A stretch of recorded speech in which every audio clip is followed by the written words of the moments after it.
تو حضرت عمر فاروق رضی اللہ تعالیٰ عنہ پریشان ہوئے اور نبی پاک صلی اللہ علیہ وسلم حضور کی بارگاہ میں حاضر ہوئے اور عرض کی یا رسول اللہ صلی اللہ علیہ وسلم میں تو بہت پریشان ہوں، مجھے تو یہ امر پیش آ گیا ہے اور یہ نہیں ہونا چاہیے تھا. تو رونے لگے اور عرض کی یا رسول اللہ صلی اللہ علیہ وسلم اب ہمارا کیا بنے گا. تو جس وقت آپ علیہ السلام نے ان کی اس بات کو سنا اور انہیں روتے ہوئے تو اللہ تعالیٰ کی بارگاہ میں عرض کی یا اللہ اب تو عمر آ گئے ہیں اور یہ پریشانی لے کے آئے ہیں، ان کے بارے میں کیا حکم ہے. تو اللہ کریم کی ذات ببرکات نے کتنا کرم فرمایا،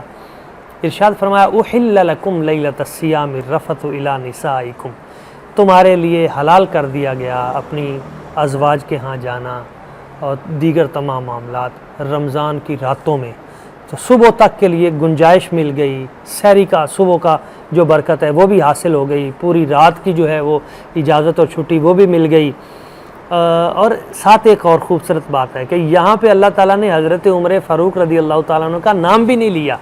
کیوں نام نہیں لیا؟ تو یہ کریم ہیں. کریم وہ ہوتے ہیں جو پھر کوئی اس طرح کا امر جو خلاف اولا ہو یا ایسا کوئی چیز جو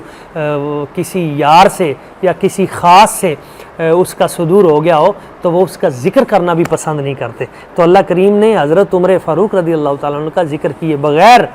بلکہ اس سے بھی بڑی خوبصورت بات جو یہاں پہ وہ یہ ہے کہ وہ جو عمل تھا جائز نہ تھا رمضان رات کے وقت بھی، تو اس مرحلے اس کو اللہ کریم نے گناہوں کی فہرست سے ہی نکال دیا.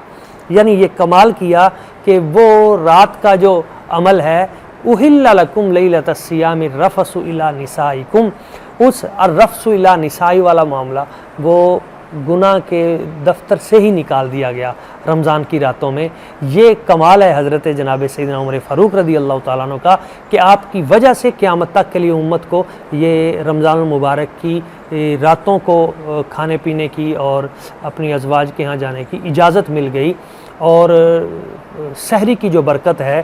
جس کے اندر اللہ کریم نے خصوصی طور پہ جو اذان سے پہلے اس کی جو برکت رکھی ہے وہ بھی، اور نماز تہجد کی برکت، اور یہ ساری چیزیں بھی حضرت عمر فاروق رضی اللہ تعالیٰ عنہ آپ کی برکتوں سے امت کو نصیب ہوئی.